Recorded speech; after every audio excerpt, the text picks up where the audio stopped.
Banks और investment companies claim करती हैं कि उनके investment products for example mutual funds, ETFs शरिया कंप्लायंट हैं, यानी कि आपकी इन्वेस्टमेंट उन कंपनीज में होगी जो शरिया के रूल्स को फॉलो करते हैं ताकि आपको मिलने वाला मुनाफा हलाल हो।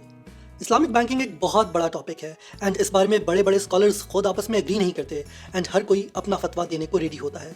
इसलिए मैं कोई जजमेंट नहीं दूंगा, पर अगले चंद मिनटों में आई विल एक्सप्लेन कि पाकिस्तान में शरिया इन्वेस्टिंग क्या है ताकि आप खुद डिसाइड कर सकें कि आपका मुनाफा हलाल है या हराम। एक एग्जाम्पल ले लेते हैं। वैसे तो बहुत से इन्वेस्टमेंट प्रोडक्ट्स हैं, बट आजकल मीज़ान बैंक क्लेम करता है कि वो पाकिस्तान का सबसे बड़ा इस्लामिक कमर्शियल बैंक है। तो let's look at Meezan Islamic mutual fund, जो उनका एक बड़ा इन्वेस्टमेंट प्रोडक्ट है एंड जैसे नाम से जाहिर है और लिखा भी हुआ है, इट इज़ शरिया कंप्लायंट। ये उसकी रिपोर्ट है, बट बिफोर हम देखें कि ये शरिया कंप्लायंट कैसे है, look at this insane expense ratio of 3.75%। This is crazy. Please अपनी इन्वेस्टमेंट ऐसे फंड्स में मत करें जो आपको दिन में लूट रहे हैं। Watch my other video on this topic. Anyways, let's get back to the topic. ये फंड फॉलो करता है KMI 30 इंडेक्स को, यानी KSE मीज़ान इंडेक्स को। इसका मतलब यह है कि ये फंड उन कंपनीज में इन्वेस्ट करेगा जो KMI 30 में इंक्लूडेड है।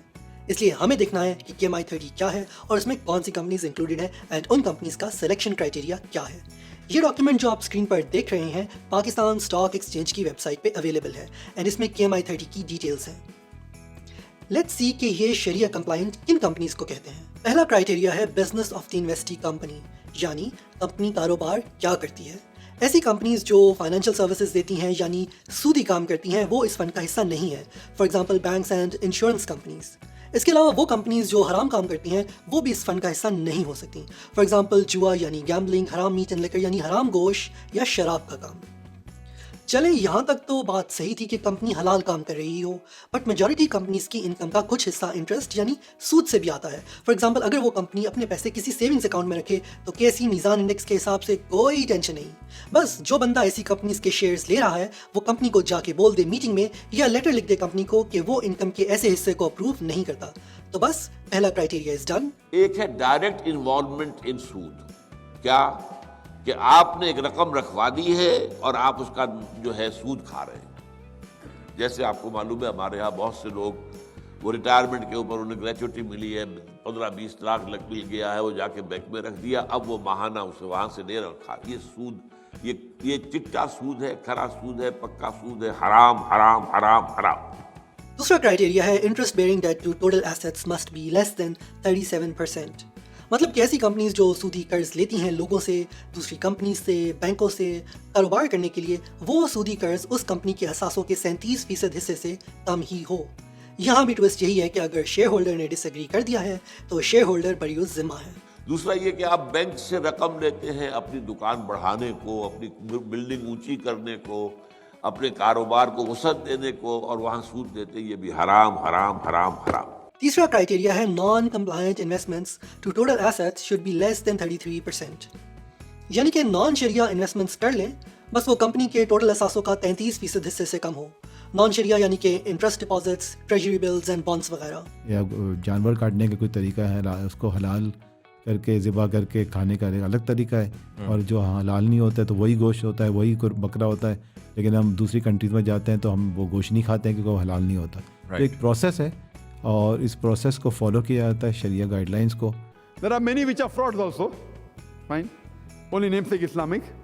Now other aspects of the mudareba is there, that is cost plus, and many a time it's nothing but catching the nose with long cut, ऐसा नोट करने का। चौथा क्राइटेरिया है non compliant income to total revenue should be less than 5%।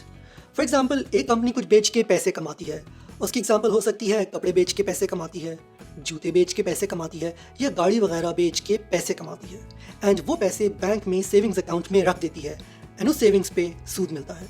वो भी उस company की income में काउंट होता है, बट ऐसी इनकम कंपनी के टोटल इनकम के 5% से कम होनी चाहिए।